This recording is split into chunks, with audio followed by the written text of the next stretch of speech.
आपने जब अक्ल को सवाल उठाने की इजाज़त दी है तो फिर सबसे पहला सवाल, चाहे वो तनकीद समझी जाए, मैं यही पूछूंगा कि मकतब गामदी क्या है? किसी नई मकतब फ़िक्र का नाम है? किसी नए फ़िरके का नाम है? आखिर ये है क्या? देखिए, हमारी उम्मत की जो एक इल्मी रिवायत है वो बड़ी रोशन और ताबिंदा, बड़ी दरख्शां और जावेदा इल्मी रिवायत है। इस ज़मीन पे दीन का तन्हा माखज़ तो रिसालत मआब सल्लल्लाहु अलैहि वसल्लम की ज़ात वाला सिफ़ात है। आपने दीन कुरान और सुन्नत के मुहकम ज़राए की सूरत में हमें दे दिया है, लेकिन आप दुनिया से रुखसत हुए हैं। कुरान मजीद हमारे सामने है, सुन्नत हमारे सामने है, हमने उस पर अमल भी करना है।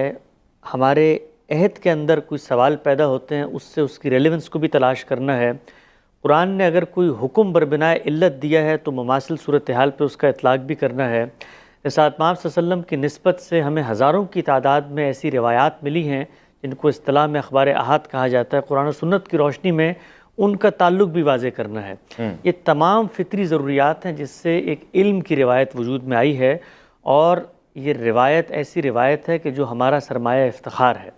हज़ारों की तादाद में उलमा पैदा हुए, उन्होंने इन्हीं सवालों का जवाब दिया।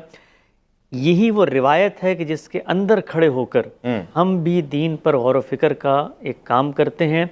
गामदी साहब की फ़िक्र क्या है? गामदी साहब के अफकार व नज़रियात का अगर आप दिक्कत नज़र से जायज़ा लें तो पूरी उम्मत के अंदर गौर व फिक्र, इल्म व तहकीक, चीज़ों की हकीकत को जानने का जो एक पूरा अमल जारी था, उसको बर्रे सग़ीर में गुज़िश्ता 100-150 साल में बहुत हद तक दोबारा से ज़िंदा किया है दबिस्तान शिबली की रिवायत ने।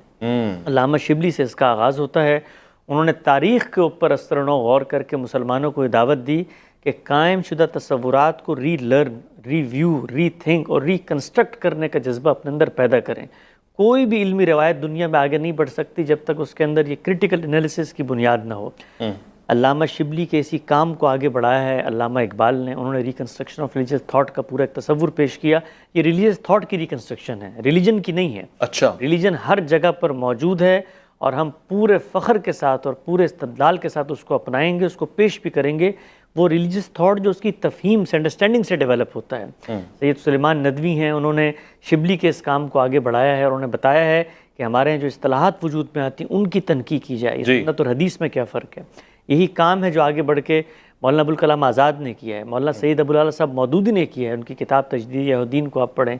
यही काम है जो फिर बरे सग़ीर में मौलाना हमीदुद्दीन फ़राही ने किया है। उन्होंने बताया कि कुरान मजीद को आप मरकज़ व महवर बनाएं।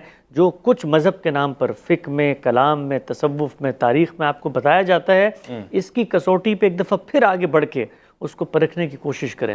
यही उस्ताद थे जिन्होंने फिर मौलाना अमीन हसन इस्लाही की एक ज़िंदा रिवायत को जन्म दिया, तदब्बुर कुरान जैसा एक शाहकार लाफानी तफसीरी ज़ख़ीरा।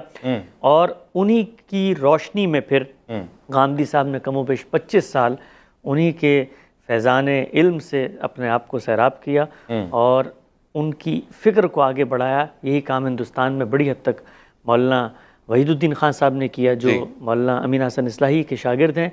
तो गामदी साहब की पूरी रिवायत क्या है? पूरी रिवायत ये है कि इल्म को इल्म की तरीके पर जाने, माजी के इल्म को अपना सरमाया इफ्तिखार बनाकर उसके कंधों पर बैठकर हम रिव्यू करें उन तमाम कामों का कि जो इंसानों ने किया है।